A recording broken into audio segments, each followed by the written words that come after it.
మల్లారెడ్డి వెళ్ళిపోతారనేటువంటిది ఉంది. కాంగ్రెస్లోకి జితేందర్ రెడ్డికి టికెట్ ఇవ్వలేదు, డికే అరుణకు టికెట్ ఇచ్చారు. జితేందర్ రెడ్డి కొడుకు ఎమ్మెల్యేగా పోటీ చేయడంతో జితేందర్ రెడ్డికి టికెట్ ఇవ్వలేదనేటువంటిది క్లారిటీ ఉంది.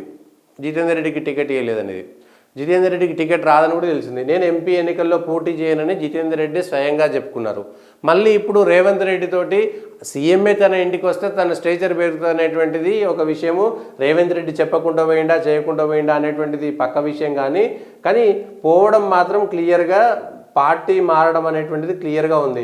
పోయిన ఎన్నికల ముందు టీడీపీ నుంచి అక్కడ నుంచి టీఆర్ఎస్ నుంచి బీజేపీలోకి వచ్చిండు. పోయినసారి ఎన్నికల్లో పోటీ చేయలేదు. మళ్ళీ 5 ఏళ్లలో అటు బీఆర్ఎస్ నుంచి బీజేపీకి వచ్చి బీజేపీ కోసం తిరిగి బీజేపీలో కొడుకు ఎమ్మెల్యే టికెట్ తీసుకొని మళ్ళీ ఇప్పుడు ఎన్నికల్లో వెళ్ళేటప్పుడు ఏ పార్టీ నుంచి ఏ పార్టీలోకి మారేటువంటి నాయకులైనా ప్రజల్లో సరే కాస్త గెలిచినప్పుడు అట్లా ఉండొచ్చులే, కానీ చులకన భావం పెరిగేటువంటి ప్రభావం ఉంది మాత్రం క్లియర్గా ఉంది దానికి సంబంధించి. సో కాంగ్రెస్లోకి జితేందర్ రెడ్డి పోయేటువంటి అవకాశం ఉంది. నేను ఎన్నికల్లో పోటీ చేయను, నా భవిష్యత్తు బీజేపీ నాయకత్వం చూసుకుంటుందన్నారు.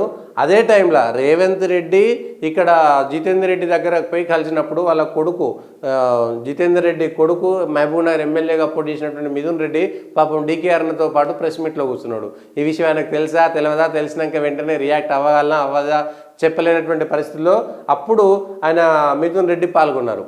అది పరిస్థితి. ఇంకొక అంశము